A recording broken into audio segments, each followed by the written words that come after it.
Yes, sir. Good morning, student. Welcome to ABN online classes. I am Dheeraj, your account teacher. Today we will discuss accounting equations. ठीक है? आज काफी अपने पास offline student हैं, तो हम एक बार वापस डिस्कशन अकाउंटिंग इक्वेशंस को ही करेंगे. आज अकाउंटिंग इक्वेशन को डिस्कस करने वाले हैं. अब अकाउंटिंग इक्वेशन को जब हम डिस्कस कर रहे हैं, first of all accounting equation हमें पता होना चाहिए अकाउंटिंग इक्वेशन है क्या. अकाउंटिंग इक्वेशन ऑनलाइन में वैसे तो आपने अकाउंटिंग इक्वेशंस स्टडी किया होगा. अकाउंटिंग इक्वेशन यानी अकाउंटिंग का जो समीकरण, जैसे हम मैथ्स में करते हैं ना, समीकरण चलते हैं, अकाउंट का भी एक समीकरण है जिसे बोलते हैं अकाउंटिंग इक्वेशन. और वो अकाउंटिंग इक्वेशन क्या है? Assets is equal to liabilities plus capital. Most important equation for side accountancy. Accountancy के साइड से सबसे इंपॉर्टेंट इक्वेशन है assets is equal to liabilities plus capital. First of all हमें इनके मीन्स पता होना चाहिए. ये है क्या? तो एसेट्स क्या होता है? ऐसी कोई भी थिंग्स जिस पे हमारे राइट्स हैं, वो क्या होती है? एसेट्स. जैसे स्कूल के लिए एसेट्स क्या है? कंप्यूटर है, डेस्क है, चेयर है, फैन है, ये सारी स्कूल के लिए क्या है? उसकी एसेट्स. आप इन पे बैठे हो, इनका यूज कर रहे हो, लेकिन वो आपके सेट्स है. आपके सेट्स नहीं, क्योंकि आपके इस पे राइट्स नहीं. आपके सेट्स क्या? आपकी बैग, आपकी कॉपीज, जो भी है जिसपे हमारे राइट्स होते हैं, वो हमारी क्या होती है? एसेट्स. क्लियर है? लायबिलिटीज क्या होती है? लायबिलिटीज वो थिंग्स होती है जिसका पे हमें इन फ्यूचर करना हो, वापस लौटाना हो. जैसे सपोज आप मुझे कहते हो सर ये बुक्स देना मुझे, आप एक बार मैं स्टडी कर लेता हूँ, मैंने आपको बुक दी, वो आपकी एसेट्स हो गई क्या? वो आपकी क्या है? लायबिलिटी. इन फ्यूचर आपको उसको वापस पे करना, उसको वापस देना होगा, तो वो मेरी बुक है. लेकिन अगर आपकी बुक है, वो आपकी क्या है? एसेट्स, क्योंकि उस पे आपके राइट्स है, आपने पैसा दिया था और अब आपके उस पे राइट्स. तो बिजनेस में जिस पे राइट्स होते हैं वो एसेट्स. लायबिलिटी जिसका फ्यूचर में पेमेंट करना हो. और कैपिटल क्या होता है? तो जो ऑनर है, जो बिजनेस को चलाने वाला है, बिजनेस का मालिक है, वो अपना जो पैसा लगाता है बिजनेस को चलाने के लिए, उसको किस नाम से शो करते हैं? कैपिटल के नाम से. उसको किस नाम से शो करते हैं? कैपिटल के नाम से. अब जितना ओनर का पैसा है और बाहर वालों का पैसा है, इन दोनों से फर्म की क्या थी है? एसेट्स. भाई ऑनर के पैसे से आएगी या बाहर हमने जिससे पैसा लिया उनका पैसे से आएगी, उन दोनों के पैसे से हम फर्म की एसेट्स को परचेज करते हैं. इसीलिए एक समीकरण क्रिएट हुआ, assets is equal to liabilities plus capital. हमेशा इक्वल आता है, चाहे कोई भी ट्रांजैक्शन, कोई भी ट्रांजैक्शन हमेशा क्या आता है? इक्वल. मोस्टली हमने इसके सारे क्वेश्चन सॉल्व कर लिए हैं, फिर भी एक क्वेश्चन को आज लेंगे.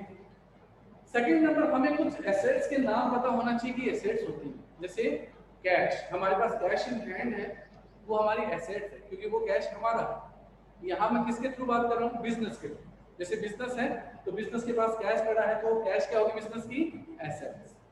बिजनेस ने बैंक में अकाउंट ओपन किया, बैंक में अकाउंट ओपन किया तो अमाउंट डिपॉजिट हुई, तो वो अमाउंट डिपॉजिट रहा है तो उसका अकाउंट ओपन हो गया, तो वो बैंक क्या है? उसका एसेट्स. यहाँ बैंक का मतलब क्या है? उस अकाउंट से, ना कि पूरा बैंक हमारा है. मैंने बीओबी में अकाउंट खुला रखा है, एक्सेस में अकाउंट खुला रखा है, एक्सेस बैंक मेरी है क्या? लेकिन वो अकाउंट मेरा है, उस अकाउंट में सारे ट्रांजैक्शन मेरे हैं, और उसको मैं किस नाम से शो करूंगा? बैंक के नाम से. जैसे मेरे पास 1 लाख रुपए मेरे अकाउंट में पड़े हैं, तो मैं लिखूंगा बैंक 1 लाख. इसका मतलब 1 लाख उस अकाउंट में पड़े, ना कि पूरा बैंक मेरा. तो एसेट्स. ऐसे डेटर्स होते हैं. डेटर्स यानी वो पर्सन जिसको हमने क्रेडिट में सेल किया. क्रेडिट में सेल किया, इट मींस फ्यूचर में उससे पैसा रिसीव करेंगे. पैसा रिसीव करेंगे तो वो क्या हो जाएगी? हमारी एसेट्स. स्टॉक है, स्टॉक क्या होती है? हमारी एसेट्स. स्टॉक का मतलब जो हमारे पास गुड्स पड़ा है वो क्या होगी? हमारी एसेट्स. हमने कोई भी मशीन खरीदी, प्लांट खरीदा, लैंड एंड बिल्डिंग खरीदी, कुछ भी खरीदा, वो हमारी क्या हो गई? एसेट्स. ऐसे एसेट्स क्रिएट हो गई. दो नाम एक्स्ट्रा बताए थे जो अकाउंटिंग इक्वेशंस में आपके आए थे. एक नाम था प्रीपेड एक्सपेंसेस, प्रीपेड एक्सपेंसेस, और एक नाम था एक्यूड इनकम. ये भी एसेट्स होते हैं. अब ये एसेट्स में होती है प्रीपेड एक्सपेंसेस। प्रीपेड का मतलब होता है पहले पैसा हम पे कर देते हैं। जैसे आप कहीं रेंट पे रहते हो, अगले को कहा 6 मंथ का रेंट लो, आपने एक्सपेंसेस क्या किया, प्रीपेड, एडवांस में पेमेंट किया, आपकी क्या बन गई, एसेट्स। क्योंकि 6 मंथ तक अब वो आपका कुछ नहीं कर सकता, आपने पैसा दिया, बात खत्म। अब 6 मंथ तक वो चीज आपकी, प्रीपेड एक्सपेंसेस क्या बनेगी, एसेट्स। एक होता है एक्रूड इनकम। एक्रूड इनकम क्या होता है, किसी का आपने वर्क किया, उसके लिए वो आपको पेमेंट करेगा, लेकिन उसने पेमेंट नहीं किया, आपकी क्या बनेगी, एसेट्स। जैसे मैंने जुलाई में स्कूल में सर्विस दी, पढ़ाया, अब तक सैलरी नहीं आई, लगभग 10 तारीख तक सैलरी आती है, क्या वो मेरी एसेट्स है क्या, जुलाई की सैलरी, बिल्कुल है, मिलेगी मुझको, क्या दिक्कत है। अगर मुझे किसी प्रकार का काम हुआ और मैंने एडवांस ले लिया तो मेरी लाइबिलिटीज बन गई, क्योंकि मैंने स्कूल वालों से क्या लिया है, एडवांस। तो अगर मैंने काम कर दिया, जैसे जुलाई का मैंने वर्क कर दिया, जुलाई में मैंने क्लास ले ली, और वो जुलाई की सैलरी जो मुझे नहीं मिली है अब तक, वो मेरे लिए क्या है, एसेट्स। एक्रूड इनकम, ऐसी इनकम जो हमने क्या कर ली, अर्न कर ली, लेकिन क्या नहीं हुई है, रिसीव नहीं हुई, क्या नहीं हुई है, रिसीव, एक्रूड। तो ये कुछ एग्जांपल्स हैं एसेट्स के, कुछ एग्जांपल, क्योंकि एसेट्स कुछ भी हो सकते हैं, बस एक नाम याद रखना जिस पर हमारे राइट्स हैं वो हमारी क्या है, एसेट। जिसका हम यूज अपने तरीके से करेंगे वो हमारी क्या है, एसेट्स। उसमें कुछ नाम हमने लिए, cash, bank, debtors, stock, accrued income, prepaid expenses, land, building. Next topic पे जाते हैं, लायबिलिटीज। लायबिलिटीज मींस ऐसी कोई भी डिजिट जिसका फ्यूचर में पेमेंट होगा वो हमारी क्या हो जाएगी, लायबिलिटीज हो जाएगी। फॉर एग्जांपल लेते हैं, जैसे बैंक लोन, बैंक से आपने लोन लिया, बैंक से क्या लिया, लोन, अब क्या बन गई आपकी लायबिलिटीज, फ्यूचर में उसका क्या करना है, पेमेंट, तो बैंक लोन आपकी लायबिलिटीज। एक नाम आता है क्रेडिटर। क्रेडिटर, इससे पहले मैंने एक नाम बताया था, डेटर्स, डेटर्स और क्रेडिटर।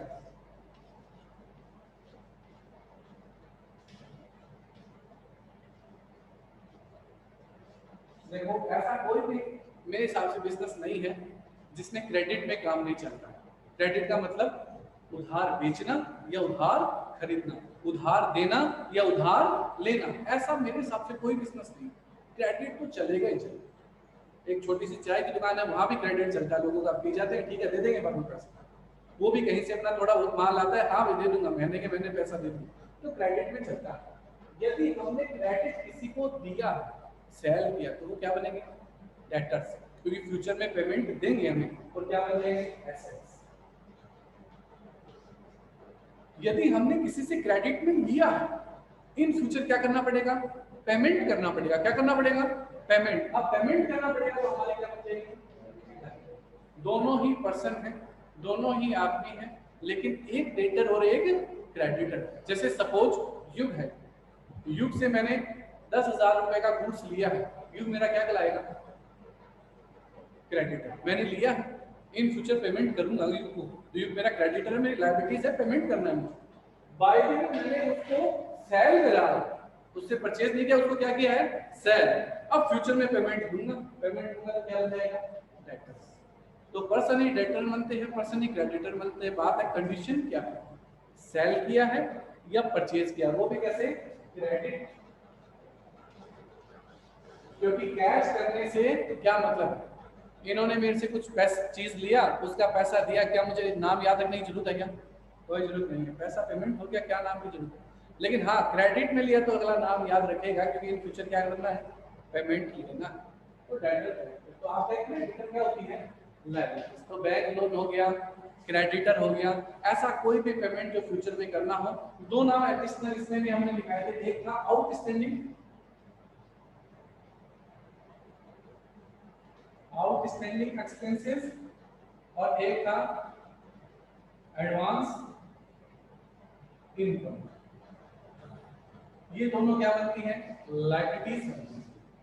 कैसे बनती हैं, आउटस्टैंडिंग एक्सपेंसेस, ऐसा एक्सपेंसेस जो करंट ईयर से रिलेटेड है, लेकिन उसका आपने पेमेंट नहीं किया, क्या बनेगी, आउटस्टैंडिंग एक्सपेंसेस। क्या बनेगा, आउटस्टैंडिंग एक्सपेंसेस। और अगर एडवांस इनकम, अगर किसी से आपने एडवांस में पैसा लिया है तो आपकी क्या बनेगी, लायबिलिटीज, आपको काम करके देना होगा। एक और एक एग्जांपल से दोनों तीनों चीजें क्लियर करता हूं, देखना एक बार सामने। सपोज मैं 1000 सैलरी देता हूं किसी को 12 मंथ के लिए, टोटल कितना होगा 12,000। कितना होगा? अगर मैंने 12,000 ही पे किया तो आउटस्टैंडिंग होगा क्या? नहीं होगा। प्रीपेड होगा क्या? नहीं होगा। फिर 12,000 था, 12,000 ही पे किया है, बाय द वे मैं 15,000 पे करता हूँ। कितना 1000 पे कर देता हूँ? क्या किया है? प्रीपेड। ज्यादा दिया ना, कितना 1000? 3000। अब 3000 प्रीपेड, इसमें 3000 प्रीपेड। एडवांस 12,000 था, तो 12,000 तक तो कोई प्रॉब्लम नहीं, उससे ज्यादा पे करूंगा तो क्या हो जाएगा? प्रीपेड। सपोज मैंने पेमेंट किया 10,000, पेमेंट कितना करना था? 12। पेमेंट किया कितना? कितना और करना पड़ेगा? ये 2000 क्या होगा? आउटस्टैंडिंग। अब मुझे पेमेंट करना है ना, क्या बनेगी? लायबिलिटीज। क्या मुझे ये 3000 का इन फ्यूचर पेमेंट करना होगा क्या? नहीं करना होगा, एडवांस में दिया है, तो क्या बनेगी? एसेट्स। ऐसी सेम इनकम चलती है। इनकम कैसे चलेगी? सपोज इनकम में मुझे कमीशन मिलता है 10,000। अगर मुझे 10,000 रिसीव हो गया, कोई टेंशन नहीं, मिलना था 10,000, मिला भी 10,000, बाय द वे मुझे 12,000 रिसीव हो गया, तो कितना एडवांस मिल गया? क्या बन जाएगी मेरी? लायबिलिटीज। एडवांस क्या बन जाएगी? 10,000 मिला था, अगर मुझे 12,000 का चाहिए किया, 2,000 का काम करके देना पड़ेगा। नेक्स्ट, अगर बाय द वे मुझे 9,000 रिसीव होता, तो कितना और मिलना है? एक्यूट इनकम जो मुझे नहीं मिली, कमा तो लिया लेकिन मिला कितना? 9। कितना और मिलना है? 1। तो मिलना है तो क्या बन जाएगी? एसेट्स। इसलिए वो एसेट्स लायबिलिटी। इतना डीप में नहीं जाना था इस टॉपिक में, क्योंकि ये लगभग आपका जो 11th का अकाउंटेंसी के चैप्टर जब खत्म हो जाएंगे तो लास्ट चैप्टर होगा, उस लास्ट चैप्टर में नाम।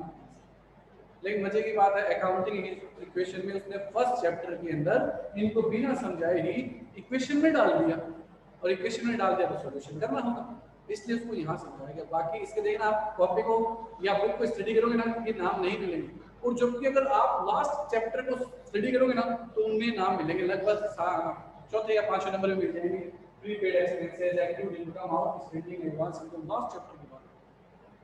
अकाउंटिंग इक्वेशन पे वापस आते हैं। इन सब चीजों को थोड़ा सा बस माइंड में रखो, बाकी हमें सिर्फ माइंड में इतना ही रखना है कि अकाउंटिंग इक्वेशन क्या होता है? Assets is equal to liabilities plus capital. बस एसेट्स क्या होती है? जिस पर हमारे राइट हो जाएंगे, जो हमारे पास रहेगी। लायबिलिटीज क्या हो जाएगी? जिसका फ्यूचर में पेमेंट करना होगा। और कैपिटल किसको रिप्रेजेंट करेगा? ओनर। किसको रिप्रेजेंट करेगा? ओनर यानी मालिक। और मालिक की क्या होती है? सारा प्रॉफिट किसका? लॉस, सारी रेवेन्यू, सारे एक्सपेंसेस, एडजस्ट हिंदी का। क्लियर है? ये है अकाउंटिंग इक्वेशन का स्ट्रक्चर।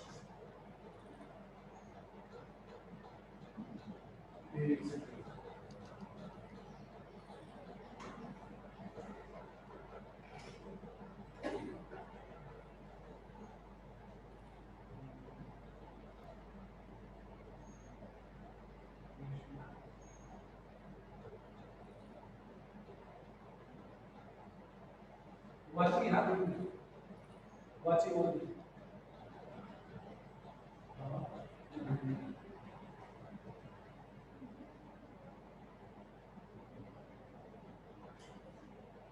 जब क्लास ओवर हो जाए तो आप अपने नाम यहाँ सबमिट करवा देना ना। मुझे अटेंडेंस देनी होती है ऑनलाइन और ऑफलाइन में अटेंडेंस देना, तो मैंने अभी तो ऑनलाइन की अटेंडेंस दी है, आप लोग अपना नाम डाल दें। तो ये है अकाउंटिंग इक्वेशन का स्ट्रक्चर। थोड़ा सा फटाफट हमने उसको पूरा वापस एक बार स्टडी किया कि अकाउंटिंग इक्वेशन होता है। अब इसका इक्वेशन सॉल्व करते हैं। तो देखो क्वेश्चन, बुक किसके पास है? यहाँ बैठे सबके पास बुक अवेलेबल है क्या? बुक है आपके पास? अभी आपके पास अभी बुक है, ठीक है, आपके पास भी है, ठीक है। जिसके पास बुक्स नहीं है वो ऐसे करो, जिसके पास उसको एकदम कंफर्ट फील हो कि हाँ ये एकदम सेफ है, उसके पास चलो। देखो अभी कोई भी सेफ नहीं है वैसे तो, लेकिन आपको फील आए कि ये सेफ है, उसके पास चले जाओ बस। बाकी मास्क रखो, उसको भी कहो मास्क रखे, आप भी मास्क रखो और उसके पास बैठो। अगर बुक है तो बहुत अच्छी बात है, कोई शेयरिंग नहीं करो, कुछ भी पास नहीं करो, जब ये सभी की टैक्स अलग लगाओ। नहीं नहीं बुक नहीं है तो एक ऑप्शन हो सकता है मेडिटेशन, उसमें आपको देखना कि आप कंफर्ट किसके साथ।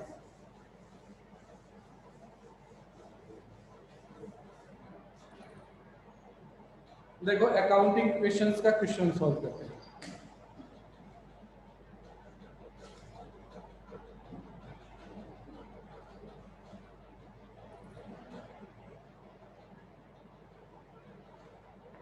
नाइन पे कर लेते हैं, 8 का होमवर्क लिए दिया था। हाँ जी 10 होमवर्क के लिए दिया था। 9 9 10 अगर हो गए आज ऑफलाइन क्लास आई ना तो एक क्वेश्चन सॉल्व कर रहे हैं, बाकी कल से तो हम जर्नल की तरफ बढ़ जाएंगे। एक्चुअल में अकाउंटिंग इक्वेशंस पे आने वाला क्वेश्चन 1 या 2 नंबर से ज्यादा नहीं आता, लेकिन सबसे ज्यादा स्टडी करना होता है। क्यों स्टडी करना होता है? फाइनल अकाउंट जब बनाओगे उसके अंदर जो फाइनल अकाउंट का बेस है, जो अकाउंटिंग की सबसे मेन प्रोसेस है फाइनल अकाउंट, उसका बेस अकाउंटिंग इक्वेशन है। इसलिए हमने अकाउंटिंग इक्वेशन पढ़ा। बाकी एग्जाम में देखोगे अकाउंटिंग इक्वेशन का 1 या 2 नंबर का क्वेश्चन आएगा बस। सबसे बड़े क्वेश्चन किसके आने वाले हैं? जर्नल के। तो कल से जो क्लास होगी वो बहुत ज्यादा इंपॉर्टेंट है। आप चाहो तो ऑफलाइन लो, चाहो तो ऑनलाइन लो, वो आपके ऊपर है, लेकिन जो कल की क्लास होगी वो जर्नल है। और जर्नल आपकी फर्स्ट बुक ऑफ अकाउंट है, जिसका नाम है फर्स्ट बुक। कोई बोले ना फर्स्ट बुक क्या है, तो आपके नाम में होना चाहिए जर्नल। तो बताओ जिसको फर्स्ट बुक नहीं आती वो सेकंड पढ़ सकता है क्या? उसका तो काम वैसे ही करना है। तो कल फर्स्ट बुक जर्नल स्टार्ट करेंगे, सबसे इंपॉर्टेंट टॉपिक। तो ये याद रखना, कल की चाहे ऑफलाइन ले, ऑनलाइन ले तो ऑनलाइन क्लास, ऑफलाइन ले तो ऑफलाइन क्लास, कल से क्लास मिस नहीं। इक्वेशंस की जो है वो आज हम स्टडी कर दिया, उसके बाद में देखो एक दिन में हो सकता है पिछले 7-8 दिन से हम इक्वेशन पढ़ रहे हैं, किसी की प्रॉब्लम आएगा तो वो इस क्लास के बाद रुक जाएगा और वैसे सेल्फ पूछ लेगा। मैं बता रहा हूँ एक बार क्लास कर लेते हैं अपनी 40 मिनट्स की, उसके बाद क्लास के बाद में डिस्कशन करेगा और जिसको नेक्स्ट क्लास में जाना है नेक्स्ट क्लास में जाना, ठीक है ना? डिस्कशन के लिए रुक सकते हो मेरे पास।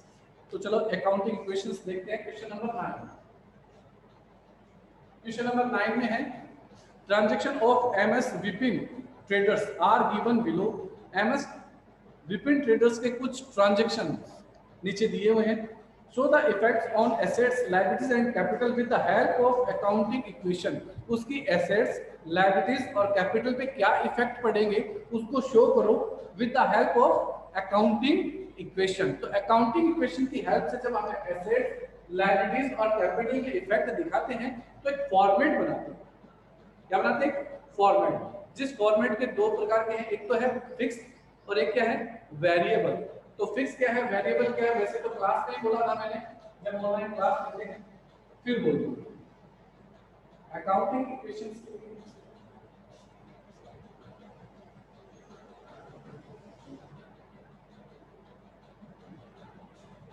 First column SN, second column particular,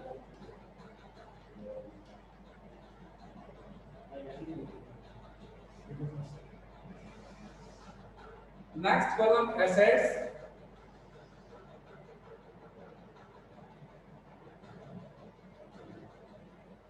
और उस एसेट्स के अंदर सब टॉपिक चलेंगे। तो मैंने बताया एसेट्स का किस होती है, कैश, बैंक, डेटर सब होंगे, तो उसके सब टॉपिक।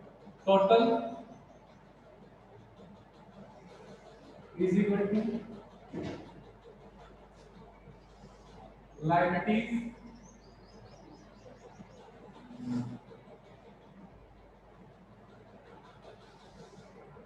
कैपिटल और इनका प्लस टोटल। जो आपके दोनों टोटल है वो हमेशा क्या आने चाहिए? इक्वल। ये तो इसका फिक्स फॉर्मेट है, ये तो कभी चेंज नहीं होगा, ऐसा तो होगा। एसएन नंबर, पर्टिकुलर, एसेट्स, ये सब टॉपिक वेरिएबल होगा। टोटल इज इक्वल टू यानी इक्वल होगा लायबिलिटीज और कैपिटल के। इस लायबिलिटीज में भी सब टॉपिक चलेंगे और फिर टोटल। इन दोनों टोटल की अमाउंट हर ट्रांजैक्शन के बाद में क्या आने वाली है? इक्वल आने वाली है। तो ये आपका तो फॉर्मेट तो फिक्स है। वेरिएबल, हर ट्रांजैक्शन के अंदर हमें जो एडिशनल अकाउंट चाहिएगा वो अकाउंट ओपन हो जाएगा। एसेट्स है तो एसेट्स में और लायबिलिटीज है तो लायबिलिटीज। तो पहला ट्रांजेक्शन क्या है? Fast. Business started with cash, business start हुआ कैश से, business started with cash.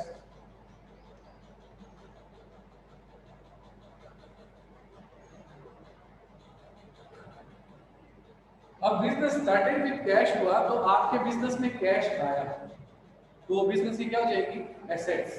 Business के पास कैश आ गया तो एसेट्स में एक कॉलम क्रिएट हुआ कैश। अब ये कैश लगाया किसने होगा? बिजनेस स्टार्ट कौन करता है? ओनर, मालिक। और ओनर को रिप्रेजेंट कौन करता है? कैपिटल। तो आपके दो अकाउंट इफेक्ट हुए हर ट्रांजेक्शन में। कितने अकाउंट इफेक्ट होते हैं? दो अकाउंट, एक डेबिट, दूसरा क्रेडिट। कल इस पे वापस से चर्चा होगी, डेबिट क्रेडिट क्या होता है, वो जनरल में चाहिए करते हैं, ठीक है ना। ये यहाँ तक एक चीज याद रखो, हर ट्रांजैक्शन में कितने अकाउंट इफेक्ट होते हैं? लगभग दो साइडेड होते हैं। जैसे हम अभी स्टडी कर रहे हैं, इसमें दो साइडेड है, एक पढ़ाने वाला है और दूसरा पढ़ने वाला है, ठीक है। क्लास में अपन ऐसा कभी नहीं हो सकता कि सिर्फ टीचर लगा रहे। अब पॉसिबल है थोड़ा कोरोना के कारण, लेकिन फिर भी स्टूडेंट कहाँ रहते हैं? ऑनलाइन। ऐसा नहीं हो सकता कि यहाँ भी कोई नहीं है, ऑनलाइन भी कोई नहीं है, कंप्यूटर बंद है और मैं अकेला लग रहा हूँ क्लास में। ऐसा हो सकता है? ऐसा होगा तो यानी कोई दिमाग में प्रॉब्लम मतलब नहीं हो सकती। तो दो साइडेड काम है हमेशा, पढ़ाने वाला और पढ़ने वाला। आप किसी चीज को परचेज करने जाते हो तो एक तो आप खरीदने वाले हो, दूसरा वो कौन है? बेचने वाला। ऐसा नहीं है बस खरीदने वाले को बेचने वाला है। हमेशा हर ट्रांजैक्शन में दो साइड। तो मैं जितने भी अमाउंट लिखवाना हमेशा कम से कम कितने अकाउंट में लिखूंगा? मिनिमम 2 हो सकती है, 3 हो सकती है, 4 हो सकती है, वो ट्रांजैक्शन के ऊपर। तो business started with cash, cash कितना आया? 1,25,000 एसेट्स। किसने दिया? ओनर ने। ओनर में भी आ जाएगा। कितना दिया? 1,25,000। हर ट्रांजैक्शन के बाद में आपको इसको क्या करना होता है? क्लोज। हर ट्रांजैक्शन के बाद में क्या करना होता है? क्लोज। और क्या क्रिएट होता है? इक्वेशन। तो इक्वेशन क्या है? इक्वेशन बना कि 1,25,000 का कैश है जो आपकी एसेट्स का टोटल भी 1,25,000 जो इक्वल है लायबिलिटीज अभी आपकी कुछ है नहीं और कैपिटल है 1,25,000। तो लायबिलिटीज 0 प्लस 1,25,000 टोटल कितना हो जाएगा? 1,20,000। और हर ट्रांजैक्शन के बाद में आपको अपने टोटल मैच करते हैं क्या इक्वल हो गया। हर ट्रांजैक्शन के बाद टोटल हमेशा क्या आएंगे? इक्वल। किसी भी कंडीशन में अगर इक्वल नहीं आता तो फर्स्ट ऑफ ऑल आपका क्वेश्चन गलत नहीं है, गलती किससे है? हमसे है। और अगर हमारा लास्ट में आंसर मैच नहीं करता, इसका मतलब हो सकता है प्रिंटिंग मिस्टेक। इसका मतलब क्या हो? Printing mistake. लेकिन इक्वल जरूर होना चाहिए। ऐसा कोई भी कंडीशन नहीं है कि इक्वल नहीं आएगा, इक्वल डेफिनेटली, ठीक है ना। नेक्स्ट देखो transaction, purchase goods for cash. Purchase goods for cash. आपने गुड्स जो परचेज किया है वो कैश में किया है, इससे आपकी कैश आएगी या चलेगी?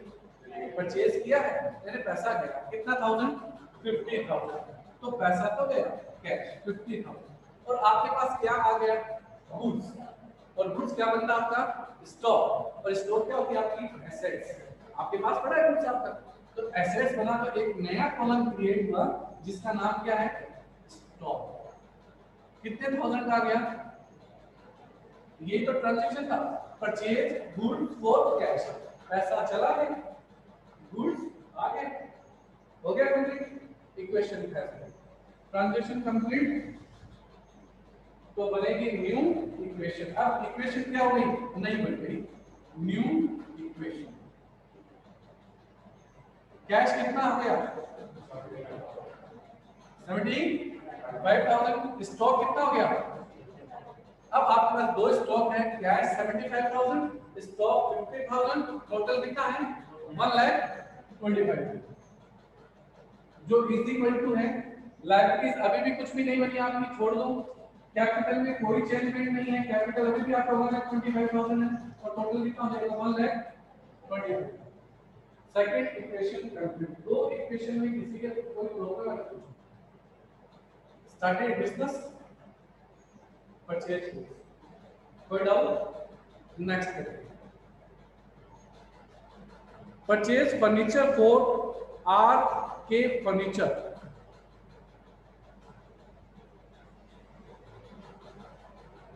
Purchase furniture. अब इस ट्रांजैक्शन को एक बार फिर से स्टडी करना, बुक्स में देखना क्या लिखा हुआ है। परचेज फर्नीचर फ्रॉम आर के फर्नीचर, आपने फर्नीचर परचेज किया है और किससे किया है? आर के फर्नीचर से। अगले का नाम दिया है आर के फर्नीचर, कहीं भी बोला है कैश है? कैश नहीं बोला, तो कैश नहीं बोला तो क्या मानेंगे इसको? क्रेडिट। क्या मानेंगे? क्रेडिट मानेंगे। अब हम जब क्रेडिट परचेज करते हैं तो क्या फ्यूचर में पेमेंट करना पड़ेगा? क्या फ्यूचर में पेमेंट करना पड़ेगा? तो जिसको फ्यूचर में पेमेंट करते हैं वो क्या होते हैं? हमारे क्रेडिटर्स। वो क्या होते हैं? हमारे। और क्रेडिटर्स क्या होती है? लायबिलिटीज। तो लायबिलिटीज में एक कॉलम क्रिएट हुआ जिसका नाम हमने क्या दे दिया? क्रेडिटर। और क्रेडिटर से हमने क्या परचेज किया? फर्नीचर। तो हमारे पास क्या है? एक एसेट्स आई जिसका नाम क्या है? फर्नीचर। तो एसेट्स में एक कॉलम क्रिएट हुआ जिसका नाम क्या हो गया? फर्नीचर। फर्नीचर आया एसेट्स, क्रेडिट में आया तो लायबिलिटीज क्रेडिट। कितने कितने थाउजेंड का? 10,000 का। तो अब आपके पास 10,000 का फर्नीचर है, बिल्कुल एसेट्स तो है ही, चाहे आपने क्रेडिट में खरीदा हो, आपका उस पे राइट से 10,000, लेकिन एक क्रेडिटर भी बन गया। कितने थाउजेंड? 10,000। और इक्वेशन कंप्लीट। इस इक्वेशंस के बाद में आपका न्यू इक्वेशन है कैश अभी भी कितनी है आपके पास? 75,000। स्टॉक कितना है? 50,000। फर्नीचर कितना है? 10,000। Total 1,35,000 is equal to creditor कितना क्रिएट हो गया? लायबिलिटीज आ गई 10,000, कैपिटल 125, टोटल कितना है? 135। न्यू इक्वेशन आपका राइट। पूछो भाई इसमें कोई डाउट? इसको चलो चेंज करते हैं। आप खड़े हो जैसा है वैसा। एक तो ये याद रखना, अगर कोई गलती करता है तो वो सबसे अच्छी बात है। क्यों? क्योंकि उसने कोशिश की, और जो सही करता है वो बहुत ही अच्छी बात है कि उसने परफेक्ट भी बताया। तो दोनों तरीके से बात है एकदम परफेक्ट। सपोज आप ये फर्नीचर बेटा कैश खरीदते, फर्नीचर क्या खरीदते, तो ये 10,000 किसमें से लेस होता? बहुत अच्छे। और एक फर्नीचर का कॉलम क्रिएट होता, क्या क्रेडिटर बनता? नहीं, क्योंकि हमने क्या कर दिया? पेमेंट क्या कर दिया? क्रेडिट। बहुत अच्छा। तो ये चीज है, अगर क्रेडिट में परचेज किया है तो क्रेडिट क्रिएट करना है, कैश में किया है तो कैश में। जैसे purchase goods for cash, by the way credit होता तो यही क्रेडिटर क्रिएट हो जाता, लेकिन कैश था तो कैश में से चला गया, एक्सप्लोर कर दिया। कैश फर्नीचर होता तो फर्नीचर आ जाता, कैश चला जाता, ऐसे जाने। और अगर नहीं जाता है कैश तो क्रेडिटर तैयार हो जाएंगे आपके, क्योंकि in future payment, in future क्या करना है? Fourth topic, goods to Parole Traders, sold goods to Parole Traders, sold goods to Parole traders.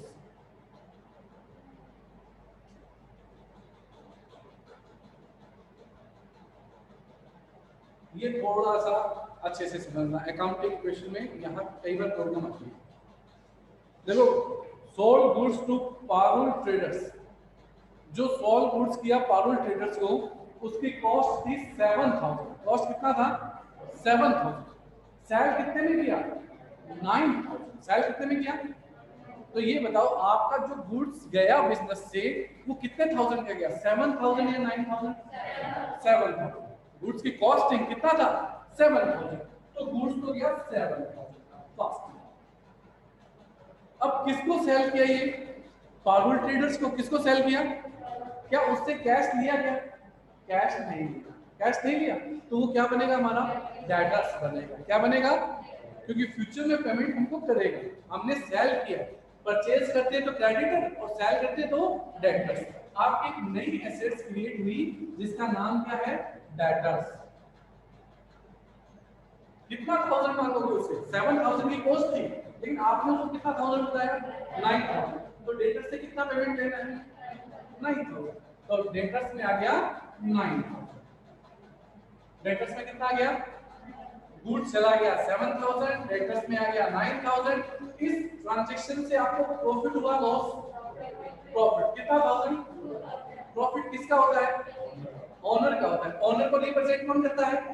Capital represent करता है। तो किस पे जाके प्लस कर दूंगा? कैपिटल पे। कितने 1000? प्रॉफिट है तो प्लस और लॉस है तो माइनस। रेवेन्यू है तो प्लस, एक्सपेंसेस है तो माइनस। क्लियर है? Equation complete. New equation. New equation क्या हो गई? कैश कितना हो गया? 75,000। स्टॉक कितना हो गया? 43,000।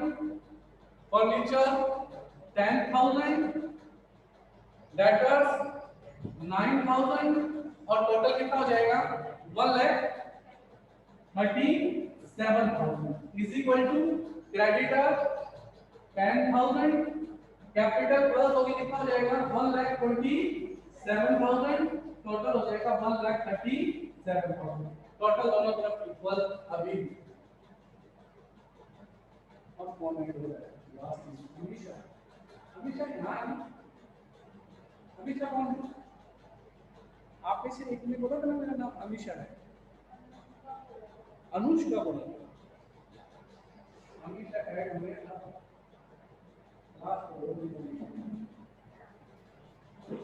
कुछ हो कोई ट्रांजैक्शन में प्रॉब्लम है तो फोन कर बोल देना मम्मी, लीड देना। नेक्स्ट देखो, एक्चुअल में क्या है, टाइम ओवर हो जाएगा तो रिकॉर्डिंग हो नहीं पाएगा। मैं सारा क्वेश्चन अब फटाफट बोल देता हूँ ताकि रिकॉर्डिंग हो जाए।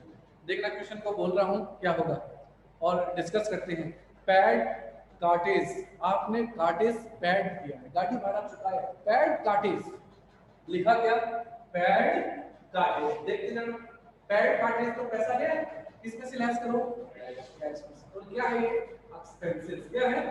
किसमें से लेस हो जाएगा? कैपिटल में से। प्रॉफिट लिया था ना इसने तो एक्सपेंसेस भी पेड करेगा। कंप्लीट है। नेक्स्ट देखना, नेक्स्ट है कैश पेड टू आर के फर्नीचर इन फुल सेटलमेंट 9,700। जो हमारा क्रेडिटर बना था उसको फुल सेटलमेंट में कितना दे रहे हैं? 9,700। कैश में से कितना लेस होगा? 9,000। 9,700 दिया फुल सेटलमेंट, इसका मतलब फ्यूचर में पेमेंट नहीं मांगेगा तो लेस कितना कर दो? 10,000। क्योंकि 10,000 लेस करोगे तभी क्या होएगा? नील हो जाएगा अकाउंट। क्या हो जाएगा? नील। अगर 9,700 करोगे तो अकाउंट बताएगा 300 अभी भी मांगते हो। कितना मांगते हो? 300। तो 10,000 लेस। अब बताओ इससे आपको प्रॉफिट हुआ या लॉस? 10,000 पेमेंट करना था, फुल पेमेंट हुआ कितना? 9,700। कितना बच गया? ये हमारा क्या हो गया? प्रॉफिट। किसमें ऐड कर देना? किसमें ऐड करोगे? आ रहा है समझ में? नेक्स्ट देखना, कैश सेल्स कॉस्टिंग 10,000 जबकि सेल कितने में गया? 12,000। तो कैश सेल्स पैसा कितना है? 12,000 गया कितने का? 10,000। कितना प्रॉफिट हुआ? किसमें प्लस हो जाएगा? कैपिटल में। किसमें प्लस हो जाएगा? कैपिटल में। नेक्स्ट, रेंट रिसीव, आपको रेंट रिसीव हुआ है, रेंट रिसीव कैश आया, किसमें प्लस होगा? कैश में। और किसमें प्लस होगा? कैपिटल में। क्योंकि क्या है आपकी? Revenue. Expenses less revenue add, profit add loss less. Last and final, cash withdraw for personal use. Cash withdraw for personal use, cash withdraw किया तो कैश में से लेस, कैश में से क्या हो जाएगा? लेस। और किस में से लेस होगा? कैपिटल। पर्सनल यूज के लिए विड्रॉ कौन करेगा? ऑनलाइन। कौन कर रहा है? तो किस में से लेस करोगे? ऑनलाइन, कैपिटल में से। ठीक है ना। ऑनर का जो भी ट्रांजैक्शन है उसको रिप्रेजेंट कौन करता है, कैपिटल करता है, तो वो सारा किसमें करना है, कैपिटल में। प्लस है तो प्लस, माइनस है तो होता क्या प्लस माइनस है, याद रखना profit plus loss minus revenue plus expenses minus. Okay, आज के लिए इतना ही रखते हैं क्लास में। ठीक है ऑनलाइन स्टूडेंट, इतना ही रखते हैं।